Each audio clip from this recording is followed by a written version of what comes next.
Hello and welcome to another edition of Sri's Sunday New York Times Read Along. We are live on Facebook, Twitter, LinkedIn, and YouTube. We're also live on the Human Impacts Facebook, YouTube, and Twitter accounts. First off, a big welcome to everyone watching on replay. Thank you so much for tuning in and watching our show. Please like, comment, share, retweet. Make sure you press play on the video so that if you leave a comment, we'll see it. What we want to do now is give you a quick preview of today's show.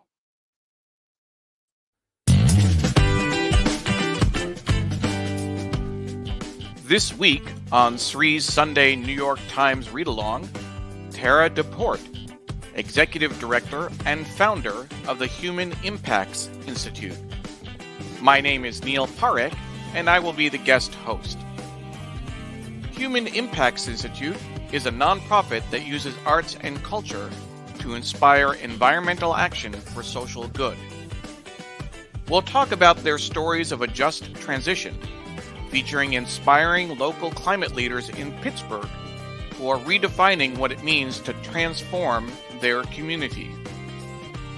We'll talk about their Climate Crossroads exhibit, stories that shed light on the lives and work of 10 inspiring Indigenous climate leaders.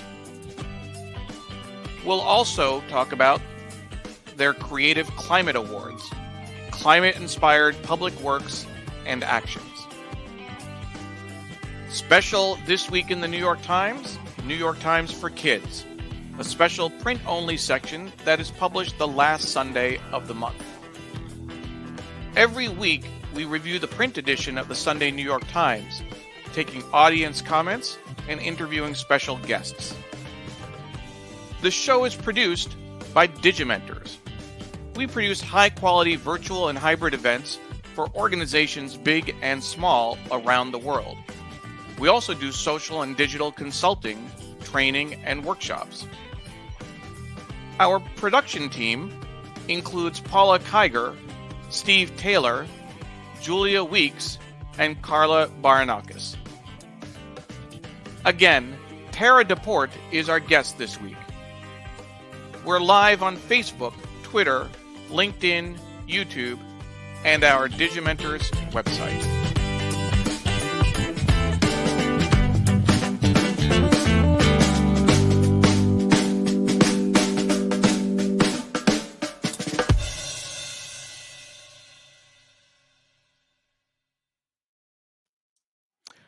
And again, my name is Neil Parekh. I am the executive producer and guest host of Sri's Sunday New York Times Read Along. We're so glad that you're with us here today.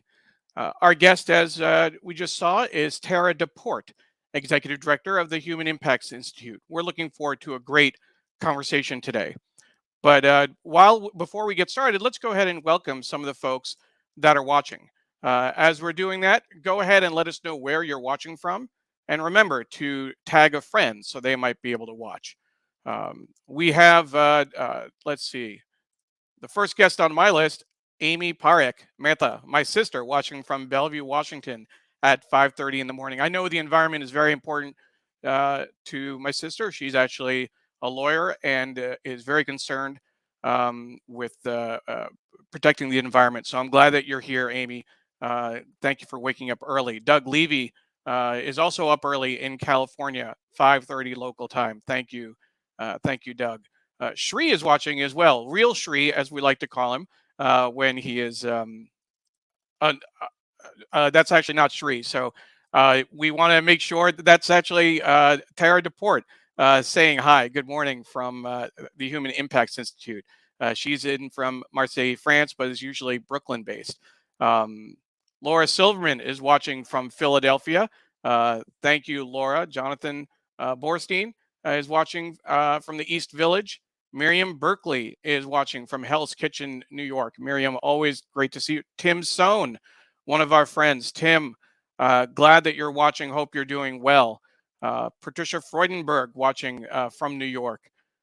We have our first international guest, Laura Mega, is watching from Rome, Italy. Laura, thank you for watching. We have another international guest, Bukhari Ampad from Kerala. Francesca Burks watching from Ardsley, New York. Ken Fisher from Cedar Rapids, Iowa. Ellen Austin from a balmy Upper East Side. Must be relative temperatures, of course. My mom is watching from Tampa, Florida. Hi, Mom. How you doing? Thank you so much. And also from Florida, one of our producers, Paula Kiger. Makrant Boot is watching as well. And Naomi Service is watching from the Upper West Side.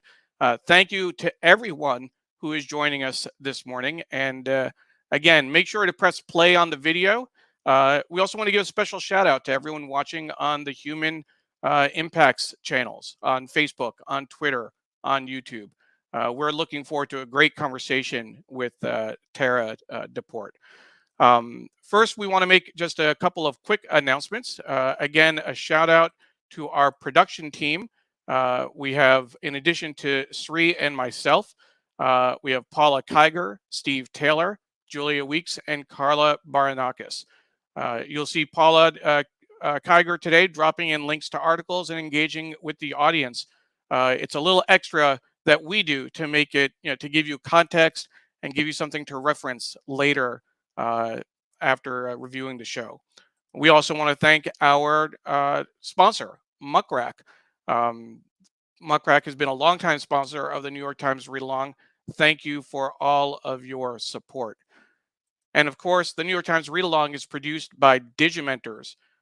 We produce high quality virtual and even hybrid events for organizations big and small. We do social and digital consulting and event amplification. If you're interested in working with us, please reach out. You can email sri@digimentors.group or myself, neil@digimentors.group.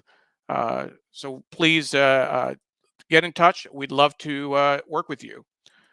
And now what I'd like to do is to give a quick preview of what's in the newspaper. And after that, we'll bring on our guest, Tara DePorte. So there's our newspaper. We have the front page section. Of course, the display photo is about the blizzard that hit the Northeast, particularly Boston and Rhode Island were hit hard. The lead story over here is about U.S. elections and denouncing dark money. Democrats denounced it in earlier and then used it to help win the election in 2020. The other headlines on the front page: sanctions toll could hobble life in Russia. China's strict COVID controls may outlast COVID. And with shots for children stalled just above the fold, effort to sway parents intensifies. I know that as soon as it was available, we got our daughter, Emily, she got her shots. We certainly wanted her fully vaccinated, and it was very frustrating. We were looking forward to play dates in January, and then, of course, Omicron hit. So we've been more careful, still masked, and very careful about what we're doing around COVID. We have another article about Black women in law envision a Supreme Court that looks more like America. This has been an interesting conversation. President Biden, with the announcement that Stephen Breyer, Justice Breyer, was retiring, said that he intended to name a Black woman to the court, which is great, and we need it. Republicans have raised all sorts of a hue and cry about that, forgetting that earlier presidents, including Ronald Reagan, said that he would name a woman to the court when he named Sandra Day O'Connor. He said he would name a Black man to the court when Thurgood Marshall died, and he named Clarence Thomas. So this is nothing new. Even President Trump said he would name a woman after Ruth Bader Ginsburg died, albeit a conservative woman. There is much ado about nothing in that debate. The weather report snuck in right here. We're going to take a close look at the New York Times for Kids, but here's the front page. Grab a book, find a nook. So we're going to definitely take a close look at the New York Times for Kids. Always, it's a special print only section in the last Sunday of the month, so you won't want to miss that. Sunday Review, the lead, the cover story is a great piece. Is slavery and evil beyond measure? Data science is unlocking new insights about the U.S. slave system, but there is a danger in trying to quantify suffering. So we definitely want to take a look at that if we can. The business section, interesting graphic for the cover. I know that David K. Johnston, our guest last week, was not as impressed with the full page covers and the images that they're using in recent years. This article is about the mystery of the Trump coin. Sometimes the untruths we find online are about trying to make a quick buck, not to sow division. So that is interesting. We have Sunday Styles. Everyone has, so that's all you see on the front above the fold. Let's see, what is this? Everyone has left the chat. Group texts, once a pandemic lifeline, are beginning to unravel. That's interesting. I'm curious who is on a group chat, and how are you still on text chats with friends? So let's set that aside. Arts and leisure, with creations that seem to slide through time itself, Charles Ray has steadily emerged as the most profound sculptor in America. Can't remember when a sculptor was the cover of Arts and Leisure, so that's interesting. And then the teasers on the bottom, theater, Black No More is an Afrofuturistic take on race relations and a musical. I know our former guest, Walter Grayson, would be very interested in seeing that article. I'll make sure to send that to him. Mahershala Ali gets his first shot at a leading role in a feature film. It's actually 2 roles. Interesting. And after 16 years in Hadestown, N.A. Mitchell comes back with a new album. So we'll set that aside. And then, of course, we have the book review and the New York Times Magazine. Heads in the sand 7 months after the Florida tower collapse. Little is being done to prevent another tragedy. So that is what we can expect to see in today's paper. We'll put that back as we found it, and we will return to bring on our guest, Tara DePorte. And again, as a reminder, Tara DePorte is the executive director and founder of the Human Impacts Institute, a nonprofit that uses arts and culture to inspire environmental action for social good. Welcome, Tara DePorte. Hi, Tara. Hi there, Neil. Thanks for having me. I'm excited to be here with you all. Absolutely. Thank you so much. We have a number of people who joined after we went to the paper. So I just want to give a quick shout out. Kevin is watching from Connecticut, and Pradnya is watching from Silver Spring, Maryland, not far from where I am. Dr. Chandrasekhar, in reference to the New York Times for Kids, said she always had a hiding place when she could read for hours without people finding me when she was a kid. I know that you were interested in taking a look at the New York Times for Kids as well. And so we'll take a close look at that. And we have a couple of comments from Ellen Austin. We'll see this about the Supreme Court appointment, commenting on what I said about President Biden's intention to name a black woman to the court. And Macron Boot has an opinion on the front page printing and the packaging about the toxic inks. And this is a question about climate change in terms of the use of paper. So those are all good comments and good things to think about.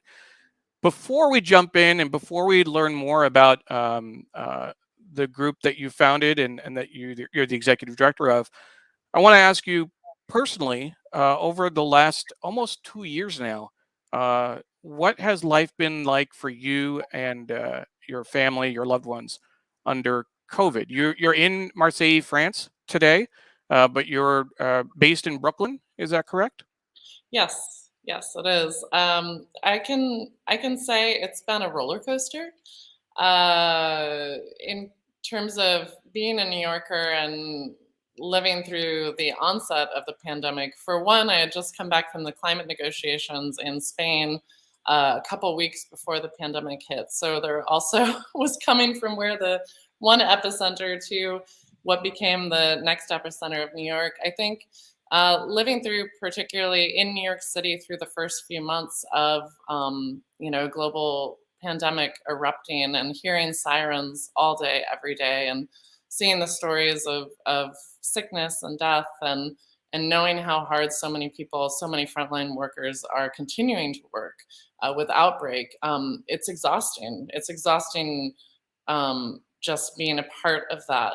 And as a parent, I think what's been so hard, we have a 4-year-old child, is we have so much privilege of having had a lot of certainty in our lives, and knowing that school will be open for the most part, and knowing that, being able to plan for our organization and to set up events and know when things are going to happen and where. And that changing for communities is both, again, exhausting. I'll come back to that word, and difficult as a parent and as just as an activist and as an educator.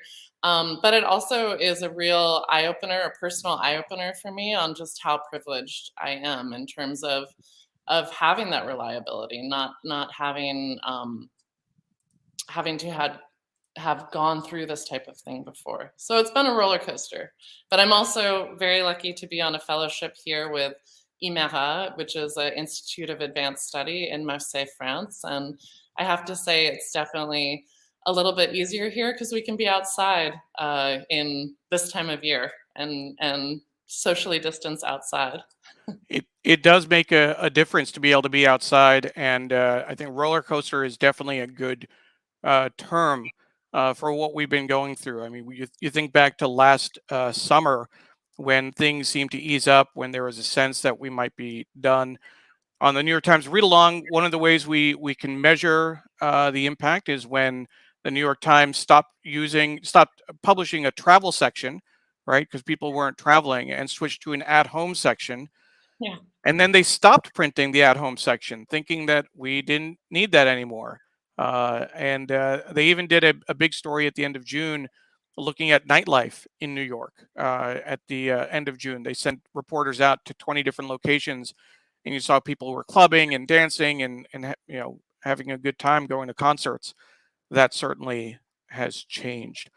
So tell us a little bit about your nonprofit, the Human Impacts Institute. Where did you get the idea of starting it? What's the origin story, The if you origin will? story. It's I am also fortunate to be one of those people that kind of, I what is it? I have been myself since I was a little kid. In terms, I have been an environmentalist and an artist since I was very little. I started writing my senator. I grew up in the DC area, and I started writing my senator in 4th grade about saving the planet, while having all the Save the Bay t-shirts, and going out and picketing and doing all sorts of things like that. And also was doing coloring contests back then as well. And for most of my career, I actually have a background in climate science and policy, and then a lot of experience in public education and engagement. And for most of my career, I really kept the artistic side and the environmental side separate. I didn't see intersections, particularly in the environmental world.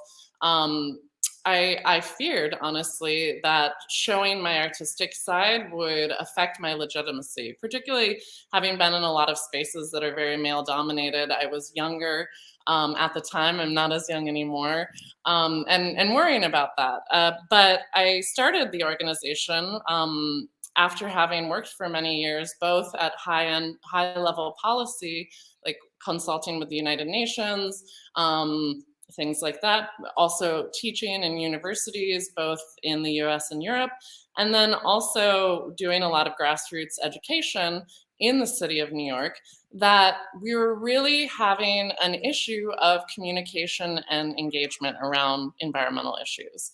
And so the real impetus was, we have so many solutions that exist, from the very grassroots to the very top level political solutions. We have technology, etc. We know from research that the majority of people care about these issues and want to make a difference, even across political spectrums in the US, for instance. However, we also know we're not doing nearly enough. So that's why we exist, is to play in that space of really using arts as a way to engage us and to inspire us to not only understand what we have to do and what we can do, but to connect us to it. And I think inspiration is a really key word, because again, coming back to science and understanding a lot of great work around decision-making science, and looking at communication and why we make decisions, is that we often don't do effective decision-making through feelings of guilt and fear, etc., which has been the predominant narrative around climate. And we also don't make most of our decisions based upon just information. It's about emotions, it's about identity, it's about the influence of our sphere. And so that's what we really try to tap into with our work, and to have some fun, but also to really connect with very serious issues and the action that needs to be done. So tell us about one of your projects, the Just Transition series, focusing on the lives of climate leaders in Pittsburgh, of all places. Why, we'll look at some of these profiles, but why Pittsburgh? Yeah, so this is a series of one of our programs called Impact Stories, and I'll throw another little interesting tidbit in. This is one of the many programs that we've gotten funding from the German government for doing climate communications in the US. And one, just to backtrack a little, we do focus on communicating to people in cities in the US and in Europe for two big reasons. One, we're predominantly New York based. And so in terms of who we know and what communities we can really speak to, even though of course they're very diverse ones, that's what we know and where our network is. The other is when you look at how much negative climate impacts we're having, the US and Europe is where per capita we're having the most negative consumption trends, emissions, etc. Just Transitions, the idea of this and Impact Stories is that we are sharing the personal stories of people that are actually doing the work. And the idea is, hopefully, the more that we see stories of really diverse people that are not only diverse in terms of their background, their community, but also how they're addressing the issue. They're tech entrepreneurs, they're ministers, they are young activists, they are social justice community organizers. None of them have climate in their title. They're all doing the work, and why Pittsburgh is really looking at if we truly need to transition from fossil fuels, from the methods of consumption that we have been doing for so long, and we need to do it rapidly, then we need to have community conversations on how local communities, local industries want to do that, so that that there's local community engagement. And Pittsburgh is a wonderful example of a city that's had to transition economically, socially from the steel industry, and is continuing the legacy to deal with the legacy of the steel industry and pollution and injustices around that. So we worked there to, hopefully it was the beginning of moving to other cities across the US to really see how local people envision their city transitioning and really becoming a city that is healthier, that it is based, has more equity in it, and is addressing climate at the same time. One of the profiles is Charles, and I'm not sure how to pronounce his last name. Can you? Yeah. Yap, Charles Yap with the H, included this quote: "Waste justice involves automating the jobs that are most dirty, dull, and dangerous, and finding a way to transition people into something that is more humane." That's just one example of the profiles. And what's interesting is that when you look on the website, you have full an audio conversation with him, right? Yeah, so we did long form conversations similar to what you and I are doing today. We did an hour-long conversation with each of our leaders. They were all nominated and selected by their peers in Pittsburgh and in the area. And we had local fellows that we actually hired for 6 months to really be our community liaisons. And so one of the ideas is, let's not just tell a story in one way, let's tell it in many different ways. So we not only have the interviews and the conversations, short and long, we also created a very large scale exhibit that was up in one of the largest markets in Pittsburgh, and it was up for 3 months there, outside in the windows, in storefront windows of the terminal, it's called, which is a former industrial area that's transitioning to new businesses, farmers markets, etc. So we had it there, and we also had a series of conversations with our leaders and brought in people from Germany as well, hence our funders, but to show that people can be thinking about issues of green jobs. What does that mean for the city of Pittsburgh? And they can be thinking about similar issues as, for instance, a city in Europe or a city, on the other coast of the US. And we had a series of those virtual conversations as well, which you can check out on our Facebook. Absolutely. And what I wanted to do is to mention that Paula Kiger is sharing links to the Just Transition page on your website, so folks can follow that. And Laura Silverman from Philadelphia, former guest on the show, she can't wait to learn more about inspiring people who are taking action on climate. So this is really good, and she's actually tagging a friend who she thinks might be interested. And this is something that is important to many of us watching, and my mom can attest that this is important to my sister. So it's a bit of a family affair. And she started an environmental club in 3rd grade, and she was also teaching environmental law at Pace before working with the UN. So we have some overlap. this is definitely important. Patricia says this brings to mind the PDF movement she's building, Pandemic Defeated by Faith, about an artist. Laura says this is very meaningful work. And Pradnya would like to connect with you offline. Seems like there might be some synergy with her new organization, Institute for Sustainable Communities. So I'll be happy to put the two of you together. Ron Thomas is watching from Verona, New Jersey. Ron is usually in Dubai, but he is stateside at the beginning of the year. Usually, he is a former guest as well. We also want to ask you about Climate at the Crossroads. This was a project at COP26, and it was a series of human impact stories, shedding light on the lives and work of 10 indigenous climate leaders. Can you tell us more about that? Sure. And again, I think similar to, because these are both impact stories series, one of the other objectives of this program is to flip the script on who we acknowledge as leaders in our community and who we acknowledge as climate leaders. So as I said before, it's not just climate scientists, it's not just activists in the street. It's a real diversity of people from all different sectors, from all different communities. And this particular one is not only Indigenous leaders, but Indigenous women and youth leaders from the Global South. And a huge part, for those of you who don't know the UN acronyms, the COP is the United Nations Climate Conference. It's the conference of the parties. So it's when all top, national governments come together to figure out what they're going to do on the international policy level around climate. And these leaders were all, why Indigenous leaders? They're sorely underrepresented in these communications. They're Indigenous leaders and Indigenous communities are protecting the majority of the biodiversity of our globe.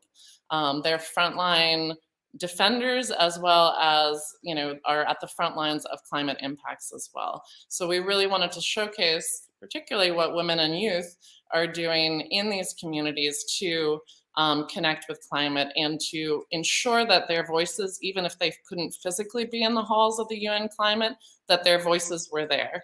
And I think a really huge thing for us that's very important is every time we work with a community, we want to ensure that we are never speaking on behalf of a community. We are finding ways to connect people with their words and their voices and their messages.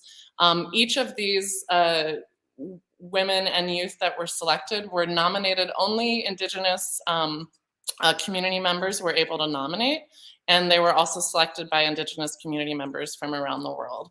And they were illustrated. We commissioned Indigenous and BIPOC illustrators from around the world as well to do an original illustration of each of these people and these amazing leaders. And so this became actually a huge exhibit at the Contemporary Art Museum in Glasgow. It was up there, and then it was also right across the river for all of the delegates to see when they crossed the bridge for the climate negotiations for the second week.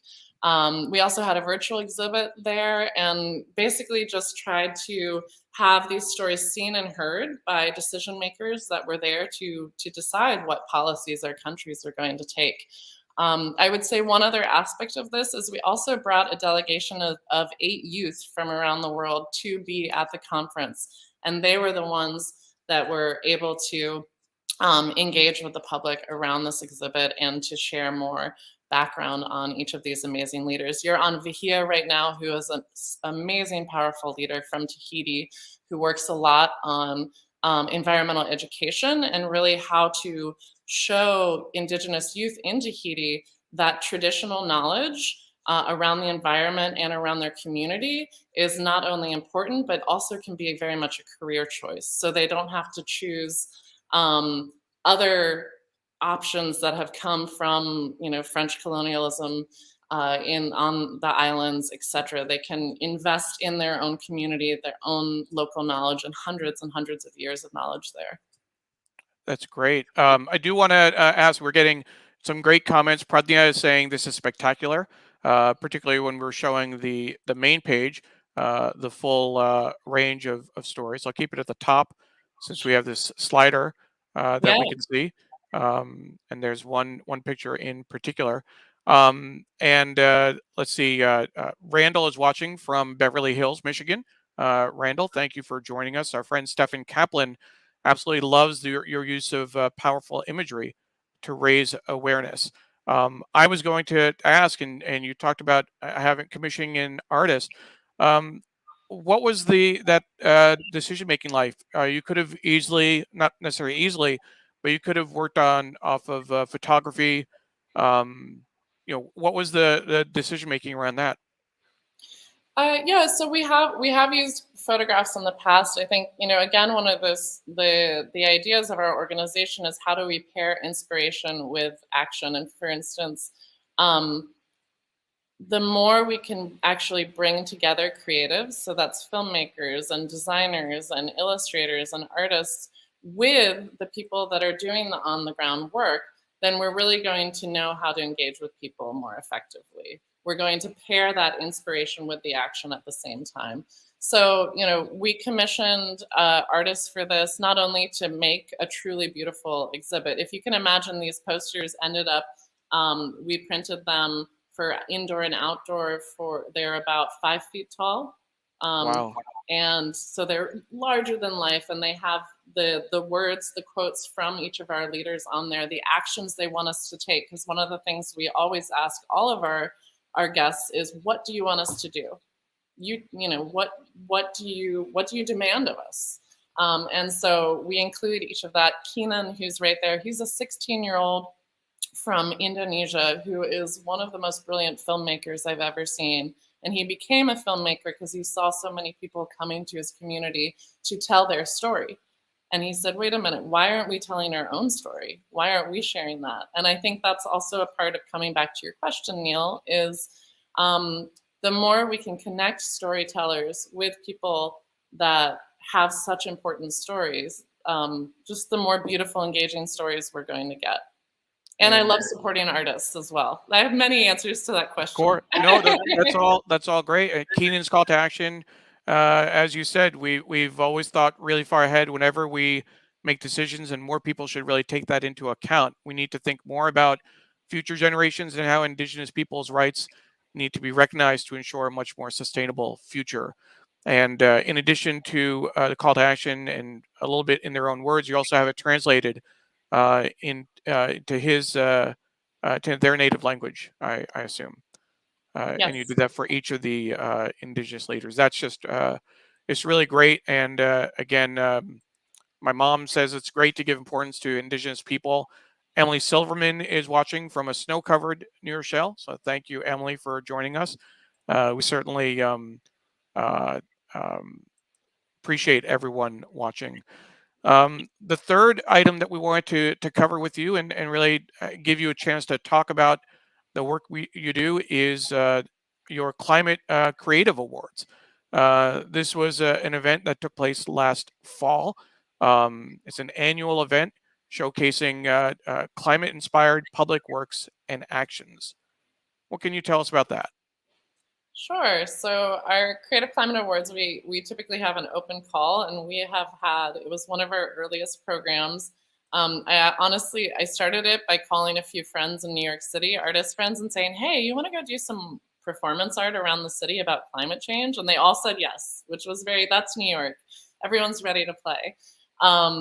And it has grown into, last year we had over 600 submissions from all around the world. We've shown work from every continent, including the Antarctica, and pieces that have been made along with research vessels there. And we also have shown it in empty storefronts during, in 2020, we had to totally shift, and instead of having a big show because we couldn't get together, we installed in empty storefronts around New York City and worked with what's called a business improvement district in New York to support people to come also, frequent small businesses around the city and to check out new neighborhoods. This past year, we picked the theme of connecting climate to health, and that's every year we try to come up with a different theme of, climate isn't this thing that's just over there. It's connected to our economy. It's connected to education. It's connected to gender rights. Pick a topic, any topic, I can connect it. And this year, this past year, I think you can probably guess why we thought health might be a good connection. Sure. It's on the top of many of our minds. And these are the unbelievable films that we selected from around the world. And there were some photography, there were a few different things, but mostly films, including from South Africa, Estonia, Colombia, all over the world. We screened it. We had one screening projected onto the Manhattan Bridge, which was unbelievable. Yeah, in Dumbo. And we had one at Pioneer Works, which is a wonderful also arts and science space in Brooklyn. We also screened it here in Marseille. And I think, again, this is the idea of let's encourage more creatives to take on these issues, but let's not just say, hey, make a piece about climate. Let's give them the resources they need to actually accurately talk about the issues and to transition some from talking just about the problem of climate. But again, I'm a broken record, coming to how do we inspire people to get engaged and take action, and art and culture is what gets the hairs to stand up on our arms. It's what gets us to feel an emotion and to really have something stick in our brains and impact us deeply. And so we're more and more as an organization trying to find ways to not only encourage creative communications, but to actually inform it and then work with scientists to understand the impact so that we can improve it. So it's a lot of bringing together arts and science and politics and activism all in one place. That's really great. Really great to see the way that you can get people's attention with the art on issues that are so important that we need more. Not just politicians and not just leaders, quote unquote, but bring the voices of everyday people, whether you're talking about Pittsburgh or indigenous people around the world. Do you plan on doing something similar to the Just Transitions project in other cities? Was Pittsburgh just the first? What's the future look like for that project? We would love to. Unfortunately, as with all nonprofits, it does depend on funding. But I think it's particularly in the US, it's so important. As we see politically, we get more and more divisive, and climate has unfortunately, in a very odd way, become this very political issue when it's truly could be a connector. It's affecting all of us.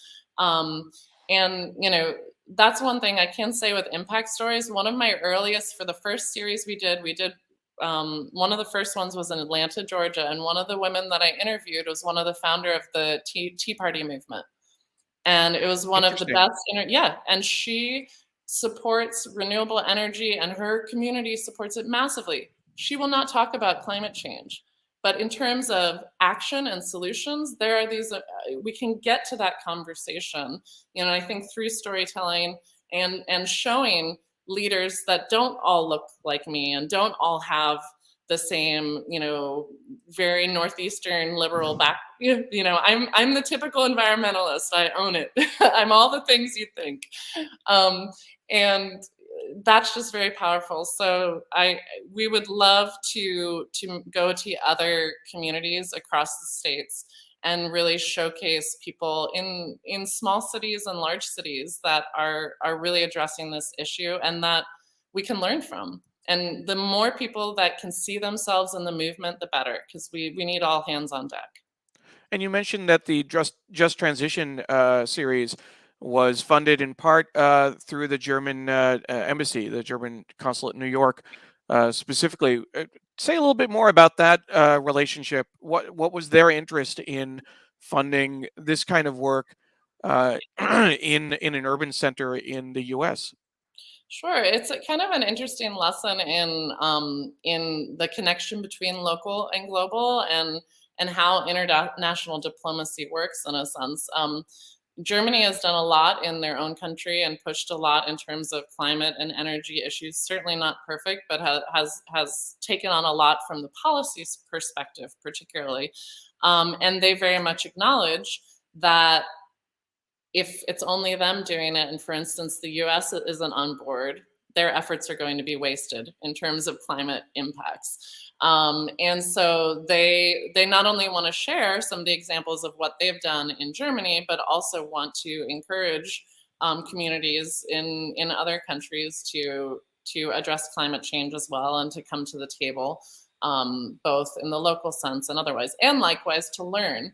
And I think something that's been I've taught and lived. I have family in Europe and in the US. And in the US, we have a lot more of, there's a grassroots movement everywhere, but we have a very, very strong grassroots movement when it comes to climate change. And we've had to. We had an administration that didn't believe in climate and didn't believe in climate action for 4 years. And we've had a lot of inaction in other administrations as well. But the local action is unbelievable. The advocacy, the nonprofit sector, the youth activism around the world. In Europe, there's a lot more of a culture of expecting it is the government's job to address this issue. We also tend not to like big government in the US, even both sides of the spectrum. And so it's really interesting, the exchanges. I think we have a lot to learn, particularly between US and European cities. So we're excited to have that partnership and hope we can travel to some other cities and get more amazing stories out there. That's great. Well, we'll definitely look forward to keeping up with the work you're doing. Our guest, of course, as people, if you've joined us in the middle of the show, our guest, of course, is Tara DePorte, Executive Director and founder of the Human Impacts Institute, a nonprofit that uses arts and culture to inspire environmental action for social good. If you did join us in the middle, we encourage you to go back and watch watch the beginning. We learned a lot about the great work they're doing and some of the projects they've been involved with. Now we're going to turn our attention to the Sunday New York Times, the print edition. As folks know, we focus on the print edition of the New York Times. This show is a celebration of journalism, specifically print. And of course, we're all fans of the New York Times. We have done other shows focusing on the Chicago Sun-Times, the Washington Post, the Toronto Globe and Mail, even the Collegiate Times when Sri was traveling. So let's go ahead and bring up the paper and see what we have there.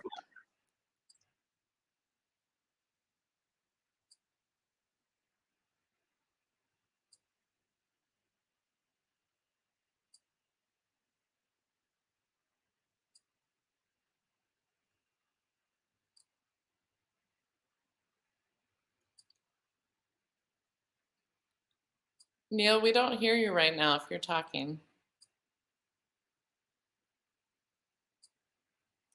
There we go. Sorry about that, Tara. The display story is the blizzard that hit the Northeast. We took a look at the front page earlier. Let's take a look at what's inside. It's this column on the left on page 2, Inside the Times, is always my favorite. It's Inside the Times, rolling with Wee Man and his fans. A Times writer spent 3 days in California with Jason Acuna for a magazine profile. And that's actually a reference. He's in the MTV show Jackass. Of interest on page 3, the reserves of the combined Social Security, retirement, and disability trust funds are projected to be depleted in 2034, absent action by Congress. That would force an across-the-board benefit cut of about 20%. That's in Sunday Business. The Times uses these pages to tease different articles, different items that are online, etc. So it's kind of a quick overview of what we have. The first international story is actually about Ireland. Bloody Sunday's wounds are slow to heal, 50 years on. That first picture, Derry, Northern Ireland, on January 30th, 1972. An official inquiry in 2010 found that none of those killed by the British Army, 13 that day and 1 later from injuries, had posed a serious threat.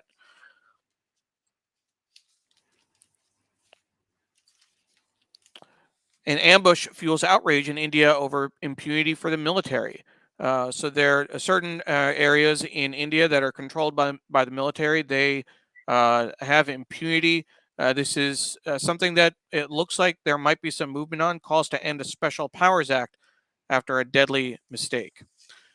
We always like paying attention to the ads in the Times, especially the full page ads.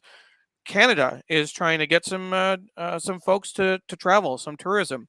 Have you traveled in Canada, Tara? Not for a long time. I've played competitive basketball most of my life, and I went to some Oh, really? tournaments there. But yeah, I haven't been. I mean, you can't tell, but I'm very tall. I actually lived in Seattle for 15 years. So we went up to Whistler and Alberta several times. This is Lake Louise. We never made it all the way to Banff. We went to Banff and never made it to Lake Louise. But this is Canada is the home of winter. When you're on holiday in the Canadian Rockies, no 2 days ever need to be the same. And Canada, home of winter, is their website, CanadaHomeOfWinter.com. We have another story about ISIS. Landless and thriving in unstable places proves it's still a threat. Here's an interesting piece. I saw a video of this, and I was actually, I was just taken aback. Protesters take COVID fight to Ottawa. A convoy of trucks making its way to Parliament, and that's a small picture over here, to protest pandemic restrictions. And what you saw were people in the streets waving flags, cheering them on, etc., which I did not understand. I will be perfectly honest. I don't get it. Let's see what else. Here's a nice 2-page centerfold ad. We used to climb mountains. Now we must move them. Montclair, born to protect our promise to tomorrow, starts today with a clear commitment to create a better future and protect people and the planet. So let me see if we can get the full ad. I'm going to actually lift the camera up so you can see a little bit more of the 2-page spread. Nice photography, maybe getting people's attention. Not sure. I think it was a Montclair. Yeah, it started on this page over here. Introducing Born to Protect, Montclair's most sustainable collection yet. So a clothing concern. Any thoughts on brands using the climate in their advertising, Tara? Oh my goodness. Greenwashing. How long do we have? I'll do a short answer. I think it's not just like everything else, there's nuance. I think the fact that so many companies are coming up with either just advertising or brands are thinking about being environmentally conscious, socially conscious, it's good. That they think that's what we want to hear, that's a big step. We used to not have that at all.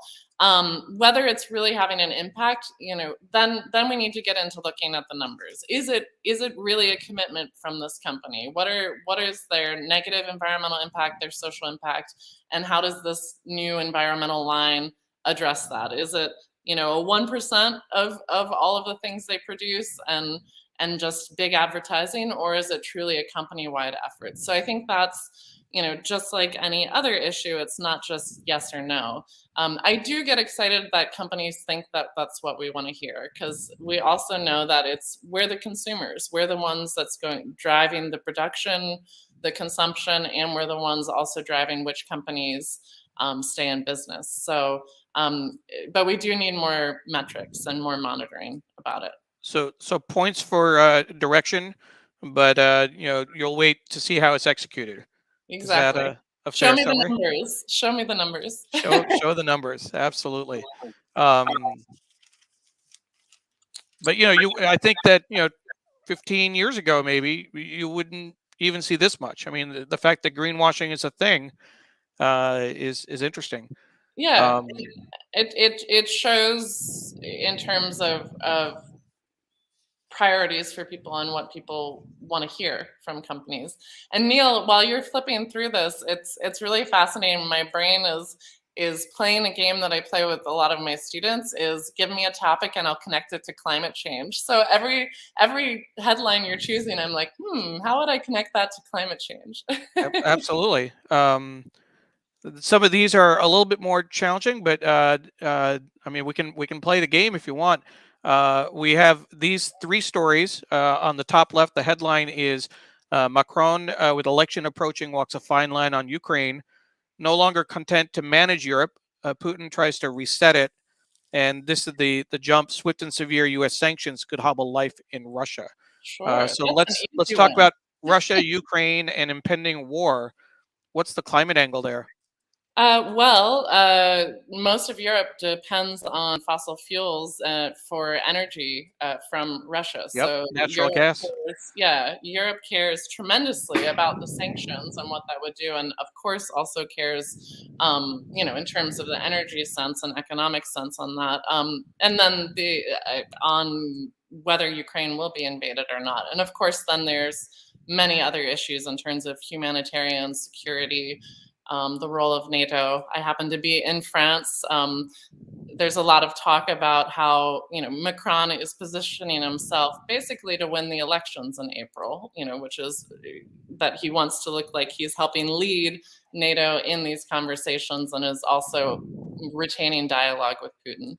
I'm not an expert on this, but those are some of the things I'm hearing here in France. Sure. And I want to point out that Paula, our producer, did some quick research, found a great article that you wrote in Authority Magazine about how parents can inspire the next generation to be good environmental stewards. So folks will want to check out that article and share with their kids. I'll certainly, my daughter herself is a budding environmentalist. She actually, similar to Amy, I think my sister knows, she started a club with a few of her friends. And had a long conversation with a friend of ours from college, who's also very concerned about the environment, to come up with an action plan on how to save cheetahs in particular. Oh, amazing! So, well, I yeah. honestly think that was the topic I was asked to write about. But I honestly think we could switch it, and here are 5 things parents can do to learn from their kids about climate, because today's young generation is so engaged and they are not accepting inaction. So I think we have a lot to learn from them. And that was one of the things in that article. One of the biggest things was we've got to listen more. And they are more than willing to teach us. I can tell you. Yes, my 4-year-old is willing to teach me. Let's see what else we have in the paper. Some stories about COVID in China. China's deep-reaching controls may outlast the virus. And then we have and what's interesting, actually, what I noted, although there is a second section, the Times had 15 pages of international stories, which is actually more than what I think I'm used to seeing. Um, Here's an article: bitter divisions surround fight to defy Indian mascot ban. Rather, this is in Cambridge, New York. Um, so the quotes at the top, the pictures. I'm an Indian, and I know that Cambridge is respectful," said Dwayne Honyost, whose son is on the local school board. Um, the second quote: "It's mostly outsiders, people who aren't originally from here, who want to get rid of it," said Belinda Sawyer. Corey McMillan, the third quote: "Corey McMillan joined a campaign to retire the mascot. I think it will take a generation to pass for some people to let this go." Um, there's been some good progress in the last few years with Washington uh, taking the name off its football team, and they're a little slow to find a new name. They've been the Washington football team for at least a full year. The team in Cleveland switched to the Guardians, but we still have the Atlanta Braves and their Tomahawk Chop. We still have the Blackhawks. I will say, just as another example, and this is something that in New England, a number of schools in Connecticut have changed their name. But in Spokane, Washington, the minor league baseball team is the Spokane Indians, but they have a very, very close and respectful relationship with indigenous peoples there, going to the extent of having translated signs in the stadium in an effort to keep the language alive. This is an example of a long relationship between a team and local peoples, where there are no calls to change the name or to remove the name, and they're probably a good example of how you can do that. Well, Neil, I think these conversations are so interesting and important that something that I think about a lot with this is there's so much identity wrapped up in sports for so many people, and that is a culture, very strong culture in of itself. But is that culture? Is it okay to keep that name, to keep a name like the Indians when it's causing so much pain to others? And I think that's always the question of, really, is that worth the continuation of colonialist oppression and genocide that we had in the history of our country, and that really doesn't match up the name change with a strong culture of sports, but this legacy of oppression. And so I'm excited to see the names change, but I know that that's a very hard conversation for a lot of communities. And again, I think it comes down to that local listening. And there is the point that you read of one of those quotes of not having necessarily always people from other communities coming in and forcing a change, but having real community dialogue and really listening. Absolutely, absolutely. We will turn to the next. This is from the front page. The jump, which shots for children stalled, effort to sway parents intensifies. The quote at the very top, I'll read that for you. "It's going to be a long slog at this point to get kids vaccinated." Dr. Jennifer Cates, a senior vice president at Kaiser, who specializes in global health policy. And the line here: Brigham Kiplinger, principal at Garrison Elementary School in Washington, above and far left. He worked with a city program to hold vaccine clinics in the school's cafeteria. Near left, a vaccination clinic in San Ramon, California. The stat, 18.8%, is the percentage of children aged 5 to 11 who are vaccinated in the U.S., according to the Kaiser Family Foundation. That's a very strikingly low percentage in terms of the vaccine. Yeah, the moment that my daughter is eligible, we will be getting her vaccinated. I mean, she's not 5 yet, but it has been very interesting in terms of our work on communication to see the science communication around COVID and to see how many parallels there are with what we've seen for 40 years around the climate movement. There's very clear science. There's a long history of science in terms of the type of research, but the communication has been all over the place, I have to say, no matter what country. And I understand that the majority of the population doesn't understand that science isn't just this static thing that you come up with legitimate science is that you do update it, you do change it, you do have to alter it. But that because we're not used to that type of communication, that breeds mistrust in scientific experts, in epidemiologists, in doctors. It's been very frustrating as a communications, someone who works in communications and scientific communications, but also as a parent to see that. But to understand that people are making many of these decisions out of fear and out of love for their family, but I don't happen to agree with with that. Absolutely, and that's something that is challenging here in Fairfax County, Virginia, with the governor saying that school boards had the option. You know, the previous governor introduced a mask mandate. The new governor said you have the option not to wear masks, and some parents took it upon themselves to say, "Oh, the governor said we don't have to, so we're not going to." And we're thankful several school districts are suing the governor, but there was a point where some parents threatened to send their children to school unmasked and refused to wear masks, and we were getting a little concerned about where that was going to lead. Yeah, well, I think we can, with a lot of the issues that we're seeing in the paper today, but a lot of social issues, period, we can see that there's a lot of push and pull between individual and collective. What I think is best for me and my family versus my impact on others and my community or my larger community. And I think we're seeing a lot of cultural just rupturing around that issue of what should take precedence. Is it how I want to raise my child, or is it how that's going to impact other children in my community or other people's choices? And it's very interesting to see that coming up. It's very difficult. I am born and raised also in Northern Virginia, but Oh yeah, and yeah, and where in Northern Virginia? in Fairfax. Oh, okay, yeah, right Yeah, here. I know where you are.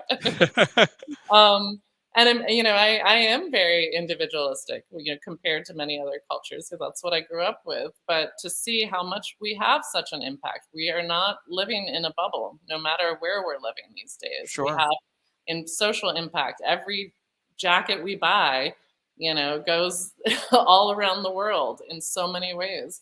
And the decisions we're making are impacting way beyond our very local sphere. So I see the parallels everywhere, and it's difficult. Sure. So we'll go back to the paper, and the last 2 pages of the front section, actually before the second part.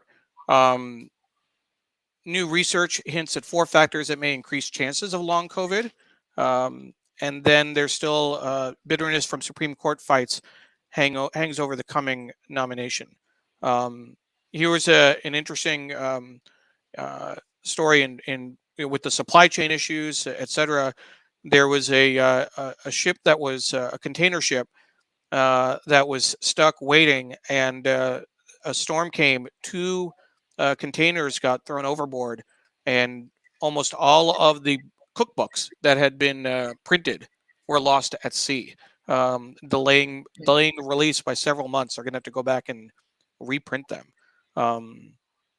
The books, which were supposed to be available next month, were on their way from Singapore to New York, and on January 7th, the ship experienced a container collapse that caused dozens of units to tumble into the sea, which is just incredible. 50,000 copies of Dinner in One is an example of what fell over. So let's see what else we have in the second part of the first section. So just for folks, in terms of printing in New York, this is all going to present as a single section for you, because the press at College Point can handle, I think, up to 45 pages. But the Times is printed in a number of different presses around the country. Here in Washington, outside Washington D.C., it's printed by the Washington Post. I know Seattle, it's the Seattle Times, and as a limit of their press, they can only go 20 pages. So anything after that gets a little, almost like a subsection. So this is the weather report, and then it continues in terms of coverage of the storm. The Democrats denouncing dark money and then using it in 2020. Article about gerrymandering on the left, and then we get to the Obits. Rabbi Israel Dresner, a civil rights champion who befriended King, dies. He was 92. And Biggie Adair, 84, renowned jazz pianist who thrived in country music's capital. Do you read Obits, Tara? I don't very often. I occasionally look through them, but no, not very often. And then these are the death notices that that they have in here. The sports section in DC is a smaller section. So much joy for a homegrown champion. That's Ashley Barty winning the Australian Open. Any updates on the men's final? She won the women's, of course. The men's final started at 3:30 this morning, and I know that Medvedev was leading, I think, when I checked in at 7 a.m. Are you a tennis fan, Tara? I am. I played competitive tennis a lot of my life too, but I Okay, in was addition not. to basketball. I was, yeah, basketball and tennis. But no, I haven't been following it lately. We don't watch that much tennis these days. However, I'm married to an Australian, so I guess the Australian Open has some connection there. Sure. I'll But wait for. go Go ahead. ahead. I did think the whole, Australia denying entrance, finally, in terms of, oh gosh, what's his name? The number one men's player who's a COVID. Djokovic. Yes. That was very interesting story to see just this idea of, actually having rules and regulations apply to all people and not having, for instance, famous people get out of them. I definitely was following that little story there around the Open. And so I was looking. I'm hoping that one of our viewers, who's a tennis fan, will give us an update on the men's. I see Laura Silverman already did. Nadal won. Rafa Nadal eked it out, which is great. So it's good for Rafa. Thank you, Laura, for the update. That's the challenge with print. That obviously, if it doesn't make the deadline, it's not in the hard copy. But when people get their news 24/7 off the website, off alerts, etc., it's a different story. One comment on alerts while we're talking about that.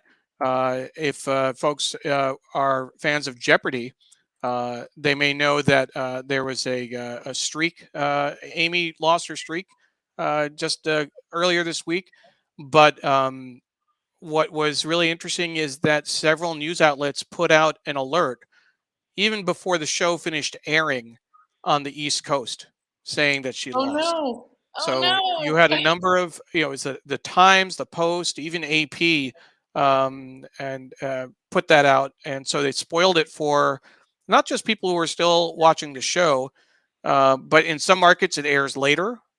And then, of course, there's a whole thing called the West Coast, which didn't get to see, the news in real time. So maybe it's better to wait till the next morning to get your news so that everyone can catch up on Yes, something like that. stay off your phone for a little bit. It's hard. It's hard when I mean, we It is. used to live in Seattle. I mean, I certainly appreciated getting the heads up to see whether or not Saturday Night Live was going to be funny that evening. There was several years where it was kind of touch and go, um, and it was odd to watch things like the State of the Union at 5 p.m. local time, right when Mhm. it starts, the coverage starts, etc. Um, I'll say it definitely. There's an advantage when the Super Bowl ends at 8 p.m. local time. When you're in the West Coast, you still have your evening in front of you. You're not like pushing all the way to night. But it is hard to stay off your phones with social media. Surfing the web. You'll get all these alerts from everywhere. It's kind of hard. You almost have to go into lockdown to not hear anything, to Yeah. not hear any updates, if that's what you're trying to do. We're unbelievably connected, but We are. filtering information is a skill that I think we can probably all develop more. Absolutely, absolutely. We'll go back to the paper, and this is the end of the sports section. And again, the sports section is smaller here in DC than it is in New York. It was an interesting story about Tom Brady, not so much in terms of his career and retiring, but just the way the news broke, that he had retired, and then he said, "Well, I haven't decided yet." So it's just a question of how news breaks and who gets control. The New York section is also very small outside of New York. This is a big article. The tragic fraternity of jailhouse deaths. Stories of 16 men who died in custody offer an intimate look at a system in crisis. And then some stories about customers rally to rebuild special store in East Village. Can Eric Adams achieve unity on gun violence? And Metropolitan Diary as well. Which store in the East Village, Neil, as a Sure. New Yorker? Muhammad Aslam's Essex card shop was destroyed January 10. So let's say it's an encyclopedic stationery store in the East Village. And Jayant Patel, the 80-year-old manager, had just noticed a teenager wandering around before being hustled out by an older woman, perhaps his grandmother. Within minutes, however, he smelled smoke and saw flames in the back. He seized a broom, tried to put it out, but there was no chance to grab the fire extinguisher. The shop's owner arrived to find his loyal friend struggling alone. They called 911. No one died in the 2-alarm fire that destroyed the shop, a neighborhood linchpin. Just a day after this was just a day after the apartment building that killed 17 people Yep. back in January. So that's certainly troubling. Now what I'd like to do is turn our attention to the New York Times for Kids. Mentioned earlier, my daughter is 8. Your daughter is a daughter or son? I don't remember. Daughter, 4.5. 4.5. So might be a little young for the New York Times for Kids section. I think it's geared more to like 9, 10, 11, 10, 11, 12, somewhere in that range. But it's always interesting to take a look.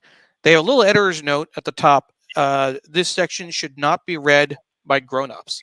And Love it. What's important, this is a feature for the print edition. It's only available in the print edition.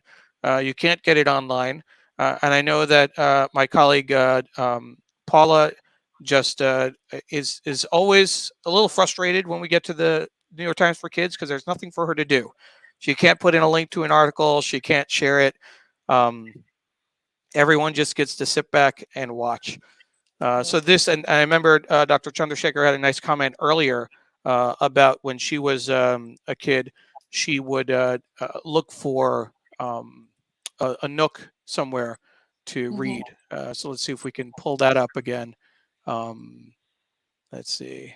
So I guess, Neil, we're all breaking the rules together today. We're breaking the rules together. We're scofflaws. Reading it. I love it. We're radicals for a Sunday morning. There it is. Dr. Chandrasekhar, host of She's on Call, one of the co-hosts, rather. I always had a hiding place where I could read for hours without people finding me when I was a kid. That's always good. And I know Pradnya has, from Silver Spring, has a daughter Emily's age, so she might be able to share this with her as well. So grab a book, find a nook, and then the teasers on the bottom. The 13-year-old who unearthed a buried treasure, how to touch the sun without melting. What should you read next? School this year is still weird, absolutely. Skiing, figure skating, monobob, the Winter Olympics. So one of the things they talk about is a new sport, monobob, and the illustration on the cover is by Eve Weller. So let's take a look inside. Um, so this first article on the left, how to read like a book critic. Um, so that's always that's interesting. And I'll note that the editorial director for New York Times for Kids is Amber Williams. The design director is Deb Bishop, and they have a full masthead at the bottom. They have a little crossword puzzle.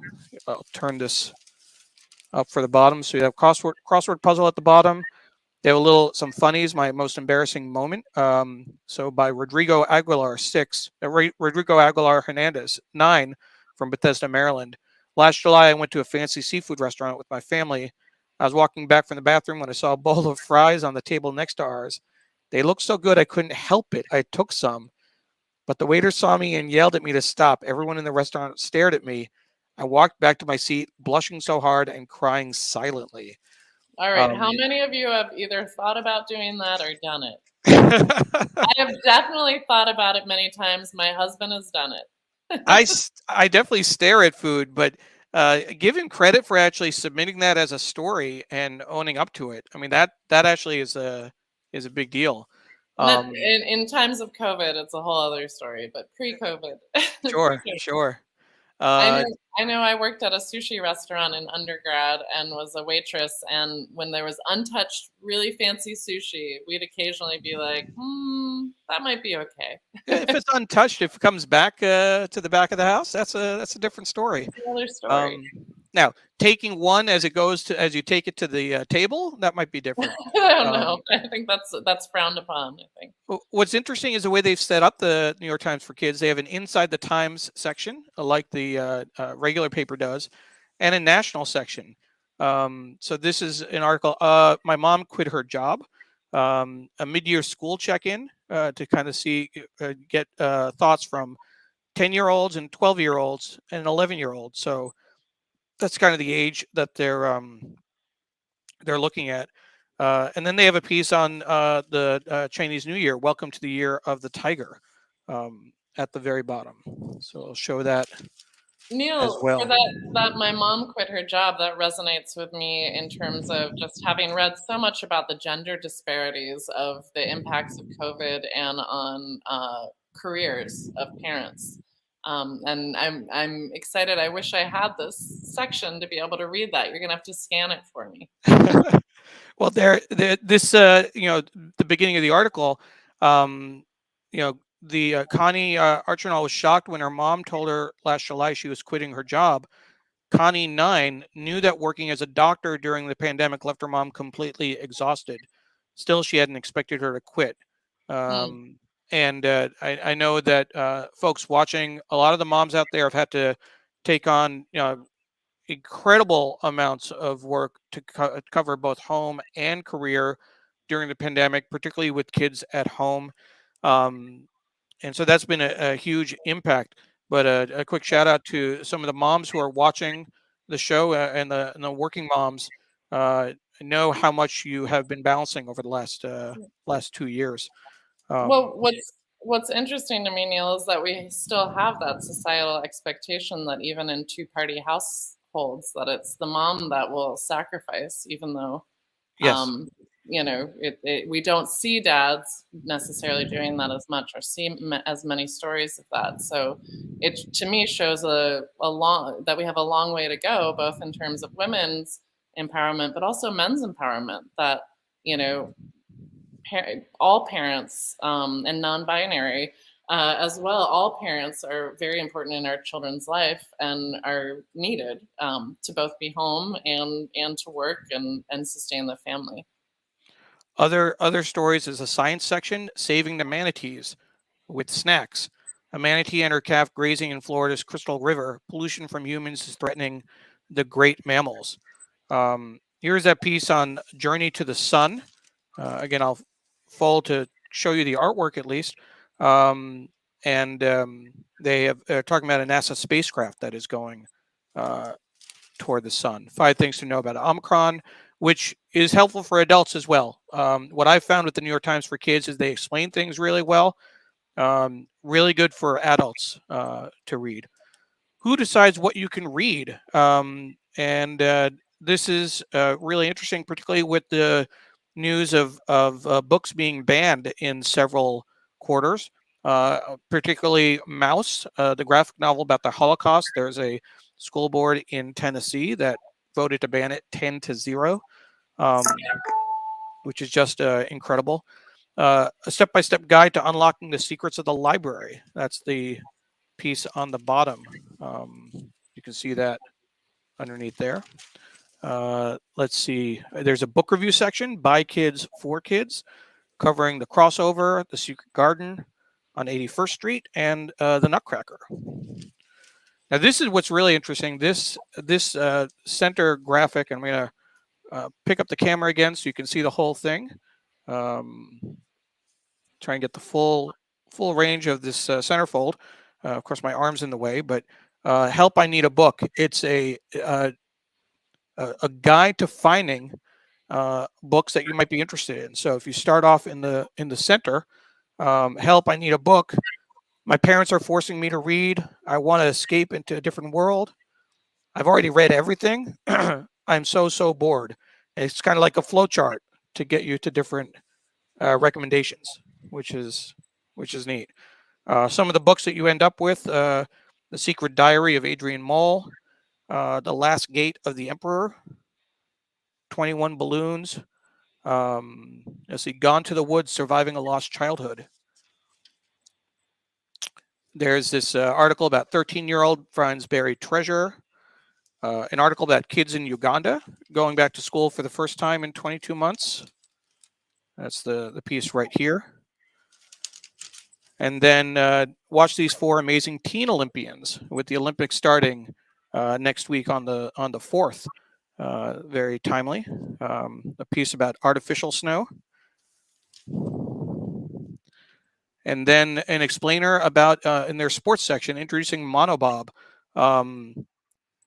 And trying to say this is now meet monobob, a woman-only sport in which a single sledder races against the clock. Piece on the Beijing Olympics. And then Speak Your Mind, just an opinion section. Dennis Washington, 10. Kids my age don't spend enough time outside. They're always playing video games inside, and it's not good for them. When I'm outside, I play with my sister, and we ride our bikes. It feels nice to do something active outdoors. Another example, let's say Harmony Adams over here. People need to learn more about COVID-19. You need to be able to tell if you have COVID, and we should all know how not to spread it if we have it. Researching will help us find ways to reduce the spread of the virus. Wisdom beyond their years. And then the back page ad, how sad for the times. People should stop hunting tigers for their fur, for fun, and for medicine. Imagine if you were a tiger free in the wild and then boom, you were shot for your fur. How would you feel? This is by Joseph. The quote is from Joseph T. age 10. The illustration is by Sophia G., who's also 10. We make the New York Times for Kids just for you. Thank you for sharing your opinions with us. Note there's no advertising in the New York Times for Kids, which is really great. It's nice to see one space without advertising directed for kids. Certainly, when watching TV, one of the advantages of watching something like Netflix is kids don't get pummeled with ads. And occasionally when we watch shows on live TV, then we get the, ooh, can we get this? Can we get that? It's always interesting.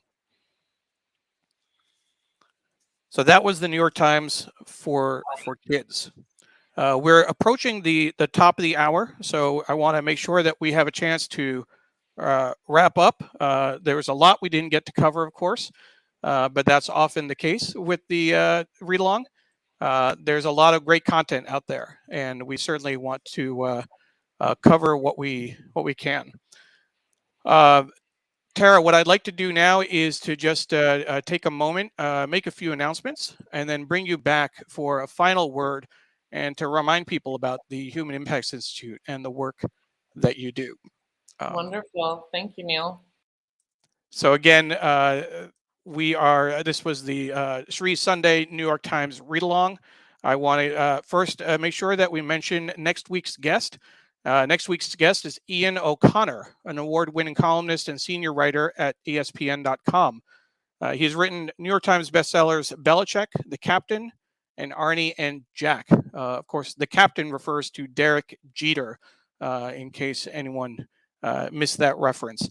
The biography of Duke basketball coach Mike Krzyzewski will be published in late February. We're looking forward to him joining the show. He's also covered the Olympics and worked with the Times very early in his career. So we look forward to having his insights as well. Want to give another shout out to our production team, Paula Kiger, Steve Taylor, Julia Weeks, and Carla Baranakis.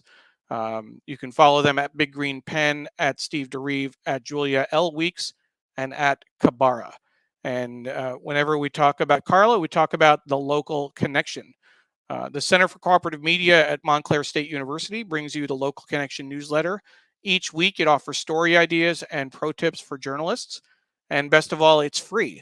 You can subscribe at bit.ly/local news tips. bit.ly/local news tips. And again, we want to thank our sponsor, Muckrack, for sponsoring the New York Times Read Along, and remind you that the New York Times Read Along is produced by Digimentors, the social and digital consulting company. We also produce high-quality virtual and hybrid events. Let us know if you'd like us to produce a show like this for you. We'd be happy to work with you. You can email Sri at digimentors.group, or email me, Neil, at digimentors.group. And we would love to talk with you about your next event. With that, we'll bring back our guest, Tara DePorte, for some closing thoughts. Tara, over to you. Thank you so much for having me, and thanks for sharing your part of your day with us. I would say that in terms of engaging, we'd love to have you join us at the Human Impacts Institute. You can go to humanimpactsinstitute.org and join our newsletter, become a member, see what's coming up this year. There'll be some updates very soon. And I would say in terms of climate, it's big, it's intense, it's a lot. I know we all feel that way. But there are really ways for all of us to take part. And I think a big part of that and what we work on with Human Impacts Institute is helping us all dream of what's possible, because it's really about creating something together. We're where we are now because of systems that we've created and perpetuated, both social systems, economic systems, etc. But we can shift them, we can change them. And that's where the interesting, nuanced, and important conversations happen about how we want to get there, how we want to have less asthma in our kids, how we want to have less trash on our streets, how we want to have more equity in the workplace. You know, all of the things that I think we can all come around together. So I implore you to think about how you can give yourself to the climate movement and to see yourself in it. You don't have to become me. You don't have to become a scientist or an activist. And it's just really exciting to be here. And I hope we can continue to collaborate. Absolutely. Thank you very much, Tara. Really appreciate that. Want to thank a few folks who joined us later. We didn't get a chance. Cherie said very informative on LinkedIn. Thank you. Cherie. Roberta Oster watched from Richmond, Virginia. And again, for folks who may have joined in the middle or toward the end of the show, you'll be able to watch the show from its entirety, from the beginning, on Facebook, on Twitter, on LinkedIn, on YouTube, on our website, right after we finish the program. Patricia says thank you to the production team and amazing guest, Tara DePorte. She's grateful for your inspirational insight. My mom, very good guest to advance environmental issues. Ron Thomas says thank you to the A-team, referring to the production team, and Apollo also says, great show and wishing everyone a great week. Ken Fisher also says, thank you. And thanks our Muckrack as well. Ellen says thank you as well, Ellen Austin. So with that, again, we want to make sure that you join us next week. We'll have Ian O'Connor as our guest for the New York Times read along. Thank you and have a great Sunday. Thank you.